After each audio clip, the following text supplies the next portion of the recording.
Eu sei tudo, disse menina mendiga ao encontrar esposa de milionário colocando veneno na comida do filho cadeirante dele. Mas quando ela ia contar para o milionário, a madrasta aparece atrás dela e faz algo cruel. Comente dando uma nota de 0 a 10 para a minha história. Sua opinião é muito importante e se inscreva no meu canal para apoiar meu trabalho. Conto com sua ajuda. O grito cortou o ar abafado da tarde como uma lâmina, ecoando pelas ruas da cidade histórica às 3 da tarde em ponto. O milionário viúvo de 52 anos quase derrubou a xícara de café enquanto se afastava da janela de seu apartamento luxuoso. Era sempre no mesmo horário, sempre com a mesma intensidade desesperadora. Há 3 semanas seguidas, aquele som vinha da casa colonial em frente, uma construção amarelada de 2 andares com janelas azuis descascadas, que contrastava com a elegância do prédio moderno onde ele morava. Deve ser birra de criança, murmurou para si mesmo, ajeitando a gravata antes de voltar ao trabalho. Como dono de uma das maiores construtoras da região, estava acostumado a resolver problemas complexos, mas preferia manter distância dos dramas alheios. Especialmente depois de 5 anos vivendo sozinho, desde que perdeu sua esposa em uma noite chuvosa que preferia não lembrar. Seu patrimônio em ações da Bolsa de Valores havia crescido consideravelmente nos últimos anos, permitindo-lhe viver confortavelmente enquanto se isolava do mundo. Do outro lado da rua, dentro da casa colonial, a menina de 4 anos encolhia-se no canto da cozinha, seus anos insuficientes para compreender por que sua tia a odiava tanto. A mulher de 38 anos segurava firmemente uma colher de metal que havia aquecido no fogão a lenha, seus olhos vermelhos pelo álcool fixos na criança que tremia diante dela. "Você é uma praga nesta casa", sibilou a tia, a voz pastosa pela cachaça que bebia desde o meio-dia no bar da esquina. "Por sua causa minha irmã se foi. Por sua causa eu perdi tudo." A colher desceu com força no braço pequeno da menina, deixando uma marca vermelha que se juntaria às outras cicatrizes que pontilhavam seus braços magros. A criança mordeu o lábio para não gritar mais alto. Havia aprendido que os gritos apenas enfureciam mais a tia, que trabalhara na prefeitura até ser demitida por faltas constantes causadas pelo vício. A menina fechou os olhos e tentou se lembrar da voz suave de sua mãe cantando aquela música antes de dormir. Era tudo que restava dela agora. Fragmentos de memórias e uma melodia que insistia em ecoar em sua mente nos momentos mais dolorosos. "Para de choramingar", grunhiu a tia, guardando a colher no armário como se fosse o gesto mais natural do mundo. "Vai para o seu quarto e não quero ver você até amanhã. E se sujar as paredes de novo com esse carvão imundo, você vai ver o que é castigo de verdade." A menina correu para o pequeno quarto nos fundos da casa, um espaço abafado com uma cama velha e um crucifixo na parede. Ali, ela se enrolou no lençol fino e começou a cantarolar baixinho a música da mãe, a única coisa que ainda a consolava. Não sabia que do outro lado da rua alguém finalmente havia prestado atenção naquela melodia. O milionário parou de revisar os contratos quando ouviu o som fraco, mas distinto. Conhecia aquela música. Sua esposa costumava cantá-la quando cozinhava, uma canção popular que falava sobre pássaros livres. Mas de onde vinha? Aproximou-se novamente da janela, os olhos percorrendo a fachada da casa colonial.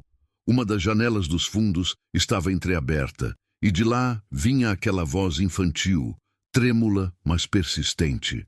Pela primeira vez em 3 semanas, sentiu algo diferente do simples incômodo. Havia algo naquela voz que tocava uma corda sensível em seu peito, algo que o lembrava de responsabilidades há muito enterradas sob camadas de trabalho e isolamento. Na casa ao lado da colonial, a professora aposentada de 61 anos regava suas begônias quando ouviu o canto da menina. Diferente do milionário, ela não conseguia mais ignorar os sinais. Durante seus 40 anos, lecionando no ensino fundamental, havia desenvolvido um sexto sentido para crianças em sofrimento. E aquela voz carregava uma dor que fazia seu coração apertar. Que estranho, pensou, observando as janelas da casa.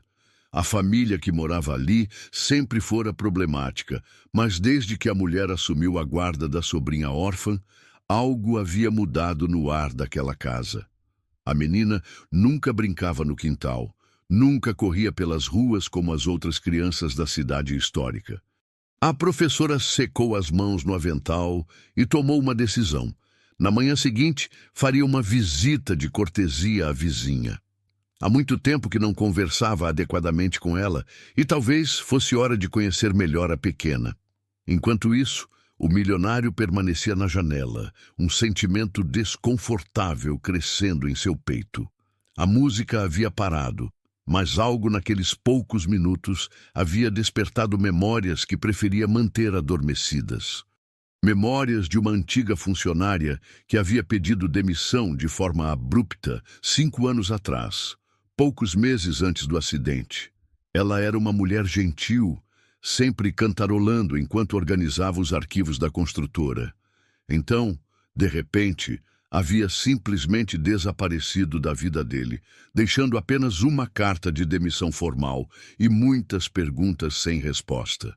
Nunca mais havia pensado nela, até ouvir aquela música familiar ecoando de uma casa onde uma criança parecia sofrer em silêncio. O sol começava a se pôr sobre as montanhas que cercavam a cidade quando a menina finalmente adormeceu, exausta pela dor e pelo medo. Seus pequenos dedos apertavam o lençol e, em seus sonhos, ela voava como os pássaros que desenhava secretamente nas paredes da cozinha com pedaços de carvão encontrados no quintal. Do outro lado da rua, o milionário fechou as cortinas e tentou voltar ao trabalho, mas não conseguia se concentrar. Algo havia mudado naquela tarde, algo que ele ainda não compreendia completamente. Pela primeira vez em anos, sentia que talvez fosse hora de prestar atenção no que acontecia além de suas próprias janelas. A manhã seguinte trouxe consigo o aroma de pão fresco das padarias locais e o movimento típico da cidade histórica despertando para mais um dia. A professora aposentada vestiu seu melhor vestido floral e penteou os cabelos grisalhos com cuidado extra. Havia algo na voz daquela criança que não a deixava em paz, um eco de desesperança que reconhecia dos seus anos como educadora. Às 9 horas em ponto, ela bateu na porta da casa colonial. O som ecoou pelo interior silencioso até que passos arrastados se aproximaram. A tia abriu a porta com o rosto inchado e os olhos vermelhos, claramente sofrendo os efeitos da bebedeira da noite anterior. "Bom dia", disse a professora com seu sorriso mais gentil. "Vim fazer uma visita de cortesia. Faz tanto tempo que não conversamos direito." A tia hesitou, passando a mão pelos cabelos desalinhados. "Ah, professora, não é uma boa hora. A casa está uma bagunça. Imagine, querida, somos vizinhas há tanto tempo." A professora deu um passo à frente, forçando a mulher a recuar. "E gostaria muito de conhecer sua sobrinha. Ouvi dizer que é uma menina adorável." O rosto da tia se endureceu por um instante antes de forçar um sorriso amarelo. "A menina está doente, febre alta. Melhor não chegar perto." Nesse momento, um ruído suave veio da cozinha. O som de algo sendo arrastado no chão. A professora aguçou os ouvidos, reconhecendo imediatamente o som de uma criança tentando se mover silenciosamente. "Talvez eu possa ajudar", insistiu a educadora. "Tenho experiência com crianças doentes. Criei 3 filhos, sabe como é." "Não precisa, não", respondeu a tia rapidamente, bloqueando a entrada com o corpo. "Já levei ela no médico. É só uma gripe." Logo passa. A professora notou as mãos nervosas da mulher, a forma como ela evitava contato visual e principalmente o cheiro forte de álcool que emanava dela, mesmo sendo tão cedo. Todos os sinais que havia aprendido a reconhecer durante décadas, lidando com famílias problemáticas. Do outro lado da rua, o milionário observava a cena de sua janela enquanto tomava o café da manhã. Havia acordado mais cedo que o normal, perturbado por sonhos confusos, onde a voz de uma criança se misturava com memórias de sua antiga funcionária. Quando viu a professora na porta da casa colonial, uma curiosidade estranha o invadiu. A educadora finalmente se despediu da tia, mas não sem antes lançar um olhar investigativo para o interior da casa. Havia algo profundamente errado ali, e sua experiência lhe dizia que uma criança estava sofrendo. Enquanto caminhava de volta para sua casa, decidiu que precisava encontrar uma forma de verificar suas suspeitas. Dentro da casa colonial, a tia trancou a porta com força e se dirigiu à cozinha, onde encontrou a menina agachada atrás da mesa, tentando se esconder. A criança havia tentado alcançar um copo de água da pia, mas sua altura não permitia, e ela havia derrubado uma cadeira no processo. "Eu não disse para você ficar no quarto?", rosnou a tia, a irritação intensificada pela ressaca e pela visita inesperada. "Eu estava com sede, tia", murmurou a menina, os olhos grandes fixos no chão. "Sede?", a tia riu com amargura. "Você quer água? Então vai buscar no quintal. E já que gosta tanto de fazer barulho, pode ficar lá fora até eu decidir que pode entrar." A menina saiu para o pequeno quintal dos fundos, um espaço cercado por muros altos e dominado por uma única árvore de manga. Ali, ela se sentou na terra e começou a desenhar com um pedaço de carvão que havia encontrado perto do fogão a lenha. Eram sempre pássaros, pequenos, grandes, alguns voando, outros pousados em galhos imaginários. Cada traço representava seu sonho de liberdade, de voar para longe daquela casa onde a dor era sua única companhia constante. As horas passavam lentamente. A tia havia trancado a porta dos fundos, deixando a criança no quintal sob o sol forte do meio-dia. A menina começou a sentir tontura, mas sabia que bater na porta apenas resultaria em mais castigo. Então começou a cantar baixinho a música de sua mãe, a melodia sendo sua única fonte de conforto. Foi essa melodia que chegou aos ouvidos do milionário novamente. Desta vez, ele não conseguiu ignorar. Havia algo familiar demais naquela voz, naquela música específica. Pegou seu celular e, quase sem pensar, começou a gravar. Não sabia exatamente por quê, mas um instinto lhe dizia que poderia precisar daquela evidência. Enquanto gravava, fragmentos de memórias começaram a se encaixar em sua mente. Sua antiga funcionária cantarolava aquela mesma música enquanto trabalhava. Ela que havia sido uma funcionária exemplar até desaparecer abruptamente. Ela que sempre falava com carinho sobre sua filha pequena, uma menina de nome Livian, murmurou o milionário, o celular tremendo em suas mãos. A filha de sua ex-funcionária se chamava assim.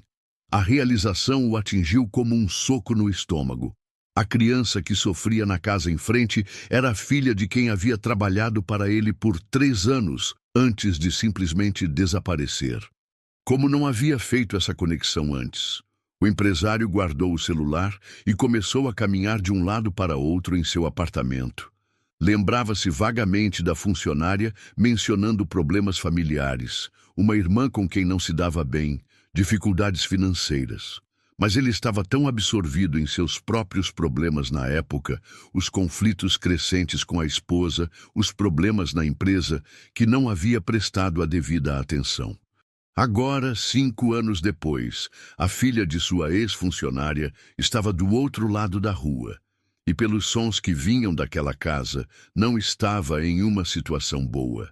A culpa que carregava pela perda da esposa se multiplicou, incluindo agora o arrependimento por não ter ajudado quando ela claramente precisava. Às 3 da tarde, pontualmente, os gritos recomeçaram. Desta vez, o milionário não se afastou da janela.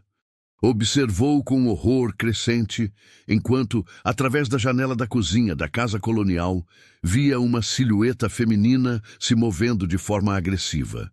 Pegou seu celular novamente e começou a gravar, desta vez com mais determinação. O que viu através da tela do celular o deixou nauseado. A tia segurava algo nas mãos, parecia ser um utensílio de cozinha, e gesticulava violentamente na direção de uma figura pequena que ele mal conseguia distinguir. Os gritos da menina ecoavam pela tarde, e desta vez o milionário não conseguiu fingir que eram apenas birras infantis. Quando o silêncio retornou, ele permaneceu na janela por mais alguns minutos, o coração batendo forte no peito. Havia acabado de testemunhar algo que mudaria tudo. A pergunta agora era: o que faria com essa informação? Seus investimentos em Bitcoin e outros ativos lhe davam segurança financeira, mas nenhuma fortuna poderia comprar a paz de espírito que havia perdido naquele momento.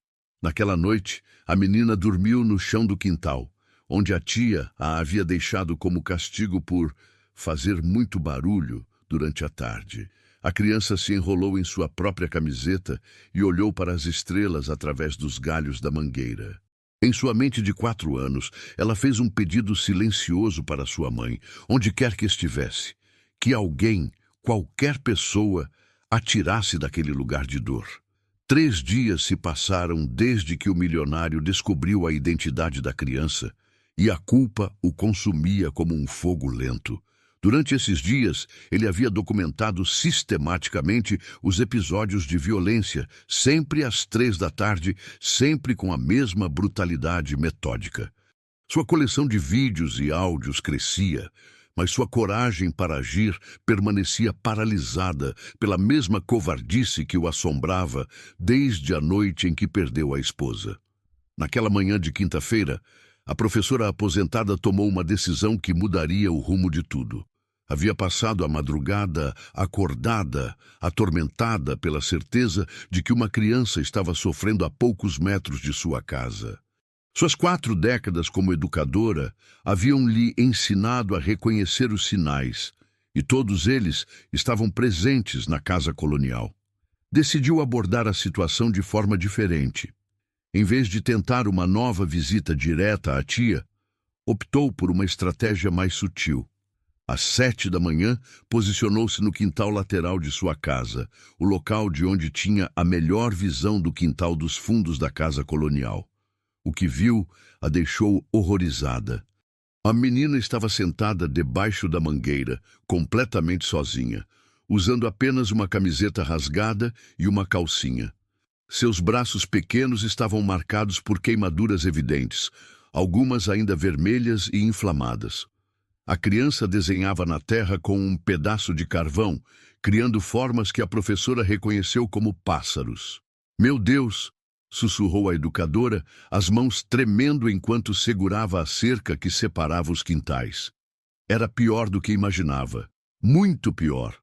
A menina ergueu os olhos e viu a senhora observando-a. Por um momento, as duas se fitaram em silêncio. Então, para a surpresa da professora, a criança sorriu. Um sorriso fraco, mas genuíno, e acenou timidamente. "Oi, vovó", disse a menina com sua voz pequenininha, usando o tratamento carinhoso que dava a todas as senhoras idosas. "Oi, minha querida", respondeu a professora, lutando para manter a voz estável. "Você está bem?" A menina olhou rapidamente para as janelas da casa antes de responder. "Estou sim, só estou desenhando passarinhos." "Que bonito! Você gosta de pássaros?" "Gosto muito.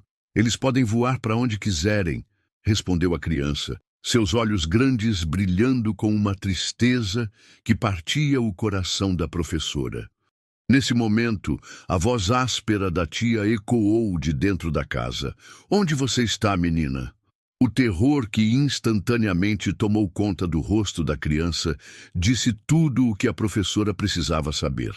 A menina se levantou rapidamente, limpou as mãos na camiseta e correu para dentro da casa, mas não antes de olhar mais uma vez para a professora com uma expressão que gritava por ajuda. A educadora permaneceu no quintal por mais alguns minutos, processando o que havia visto. As queimaduras, o medo, a forma como a criança reagiu à voz da tia, tudo confirmava seus piores temores. Não podia mais fingir que não sabia o que estava acontecendo. Enquanto isso, do outro lado da rua, o milionário havia testemunhado toda a interação. Através de sua janela, ele conseguiu ver o quintal parcialmente, e a visão das marcas nos braços da menina o deixou enjoado. Pela primeira vez em 5 anos, sentiu uma fúria genuína queimando em seu peito. Sua ex-funcionária havia confiado nele de alguma forma. Mesmo que indiretamente, mesmo que ele não soubesse na época, ela havia deixado sua filha aos cuidados de uma família que morava na mesma cidade onde ele vivia.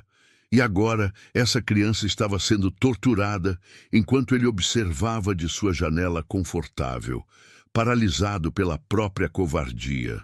Às 11 da manhã, a professora tomou uma decisão corajosa.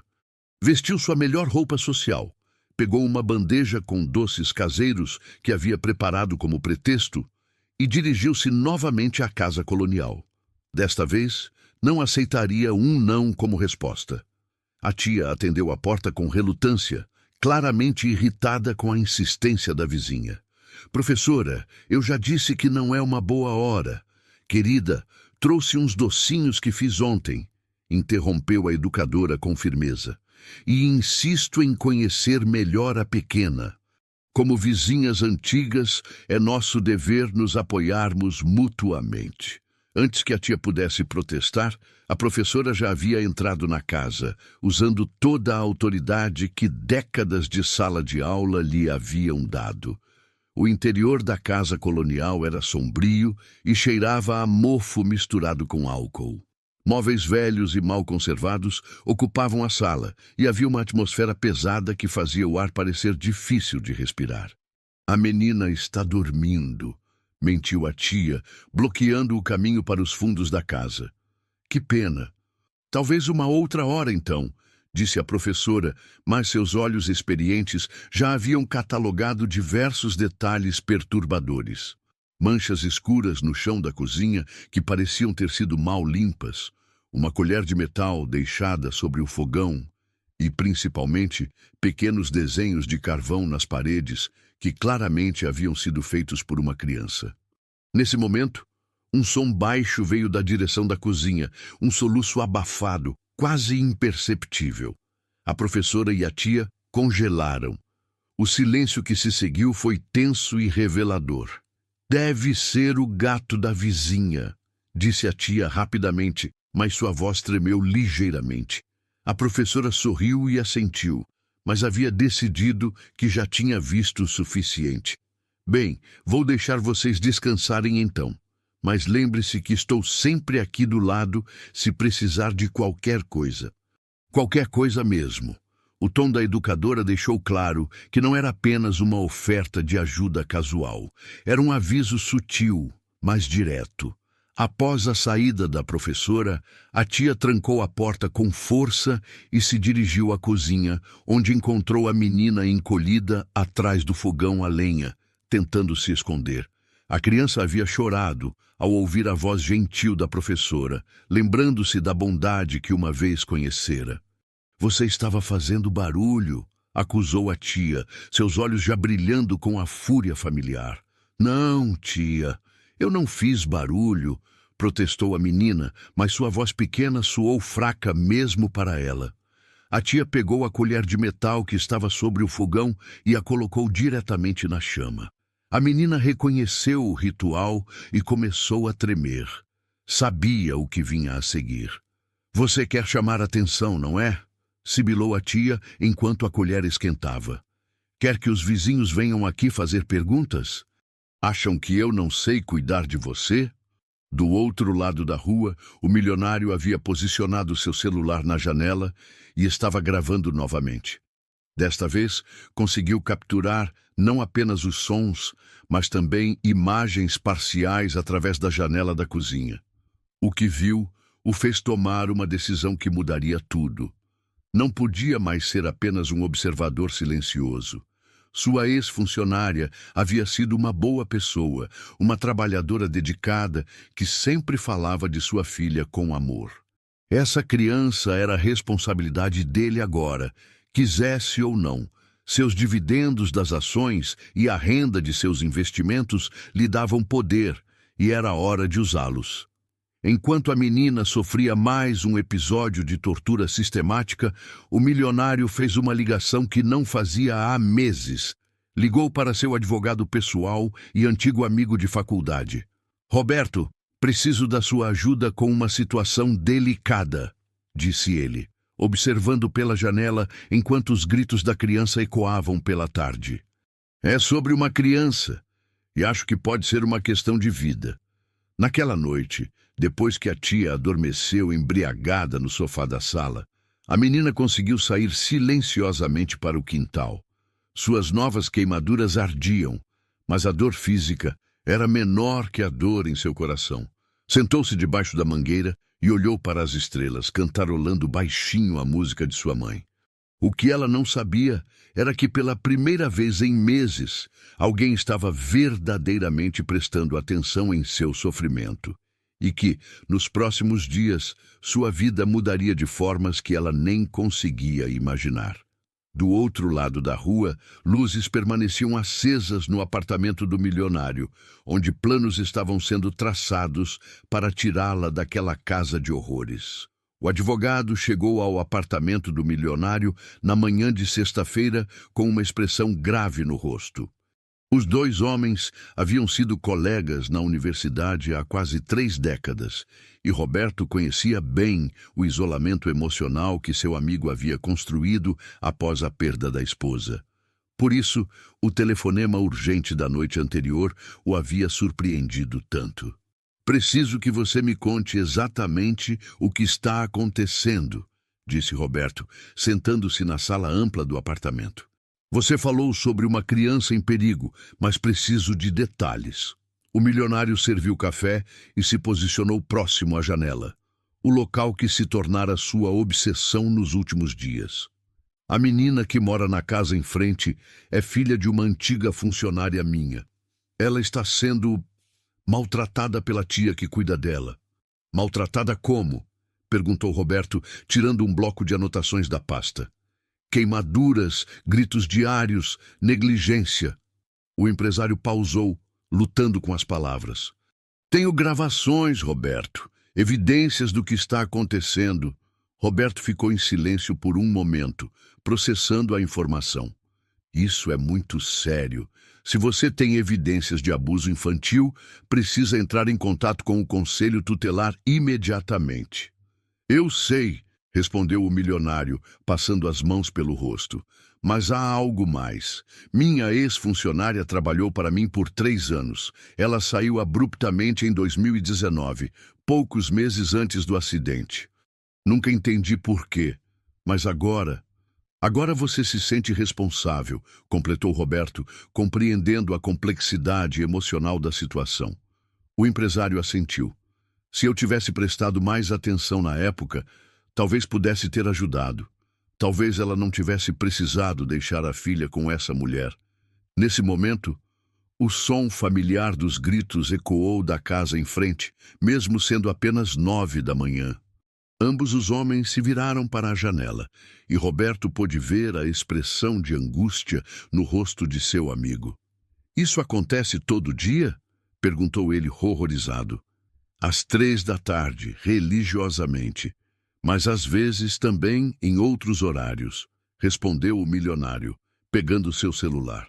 "Quer ver as gravações?" Roberto assistiu aos vídeos em silêncio crescente, seu rosto empalidecendo a cada cena. Como advogado especializado em direito de família, havia visto muitos casos de abuso infantil, mas algo na sistematização daquela violência o perturbou profundamente. "Não podemos esperar mais. Preciso que você me dê todas essas gravações hoje mesmo. Vou entrar em contato com o Conselho Tutelar e com o Ministério Público." Essa criança precisa ser retirada dessa casa imediatamente. Enquanto os dois homens planejavam a intervenção, do outro lado da rua, a menina vivia mais um dia de terror. A tia havia acordado com uma ressaca particularmente severa e descoberto que não havia mais álcool em casa. Sua irritação se multiplicou quando encontrou novos desenhos de pássaros que a criança havia feito na parede da cozinha durante a madrugada.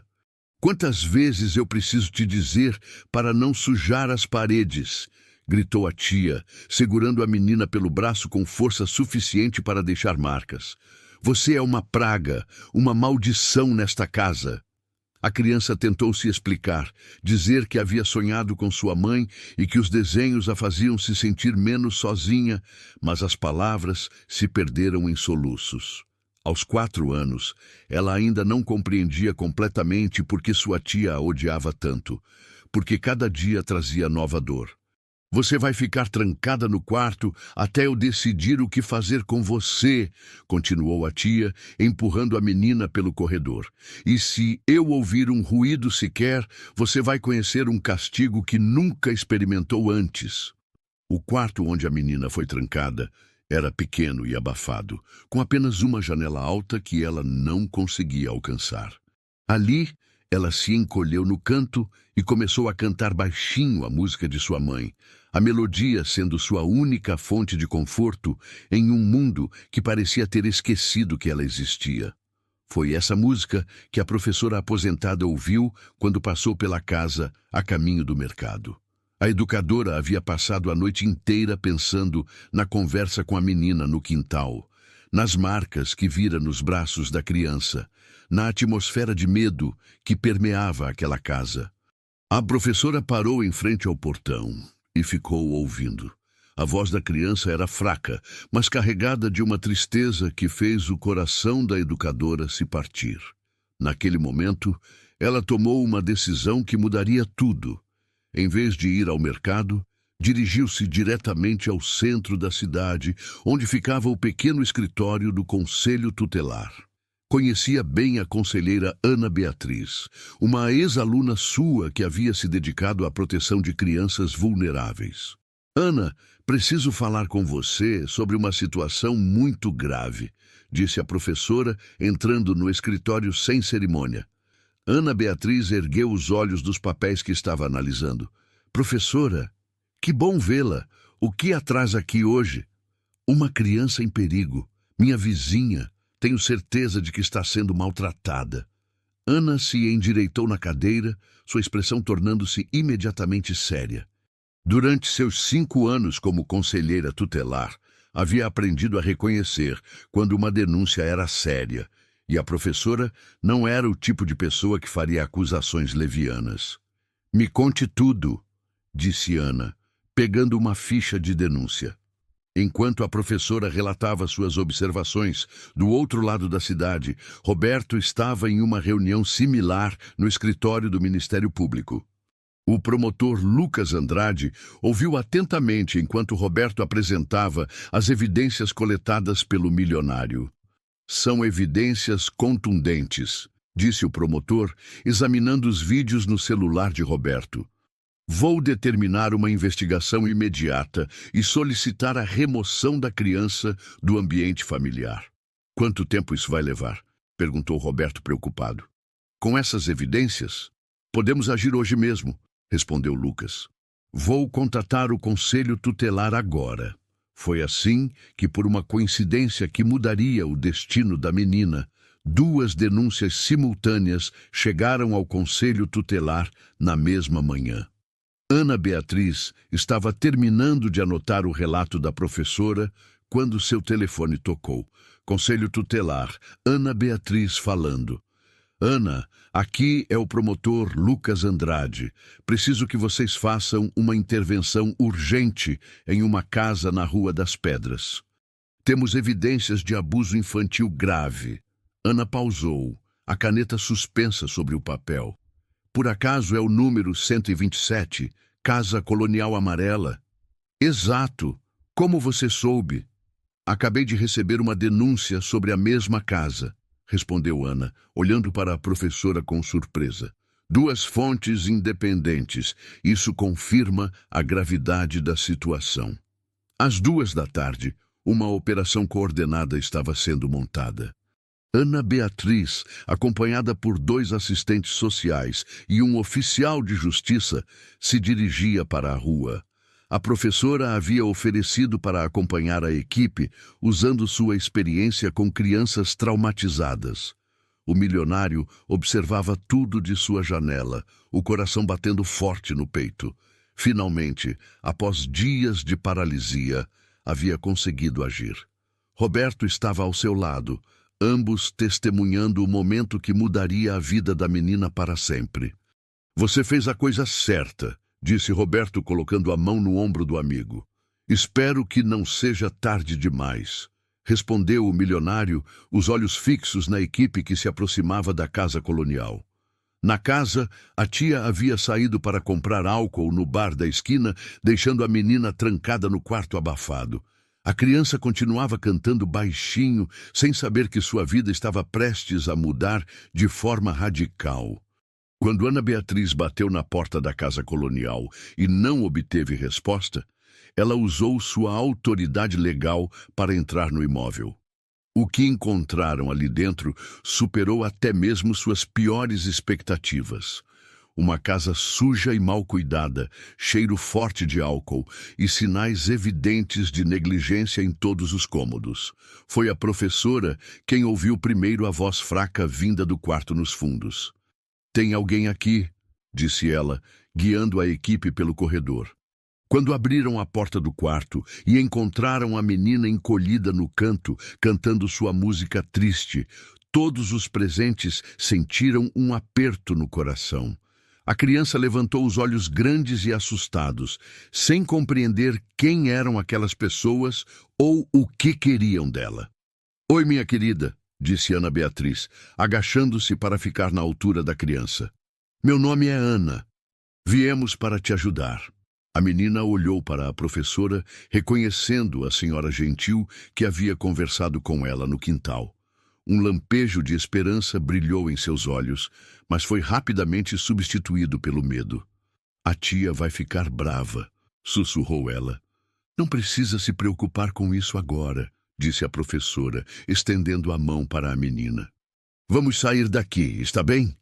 6 meses depois, o milionário observava pela mesma janela, mas agora a vista era completamente diferente. A casa colonial havia sido reformada e transformada em um lar acolhedor. A menina, agora saudável e feliz, brincava no quintal com outras crianças que a professora aposentada havia decidido cuidar, criando um pequeno lar temporário para crianças em situação de vulnerabilidade. O empresário havia usado parte de sua fortuna em ações e seus lucros de investimentos para financiar o projeto da professora, descobrindo que ajudar os outros era mais gratificante do que acumular riqueza. A criança havia se tornado uma visitante frequente de seu apartamento, onde ele lhe contava histórias sobre sua mãe e como ela era especial. Tio, disse a menina certa tarde, usando o tratamento carinhoso que havia começado a dar a ele. Minha mãe está vendo a gente lá de cima? O milionário sorriu, sentindo o coração aquecido de uma forma que não experimentava há anos. Tenho certeza que sim, pequena, e ela está muito orgulhosa de você. A menina sorriu e voltou a desenhar seus pássaros. Mas agora eles não representavam mais fuga, representavam liberdade conquistada, família encontrada e amor redescoberto. E assim, depois de 8 meses de sofrimento silencioso, a criança havia finalmente encontrado seu lugar no mundo, cercada por pessoas que a amavam de verdade. Se gostou dessa história maravilhosa, por favor comente dando uma nota de 0 a 10. Sua opinião é muito importante e se você ama histórias bonitas, se inscreva no meu canal. Prometo fazer seu dia melhor com meus vídeos.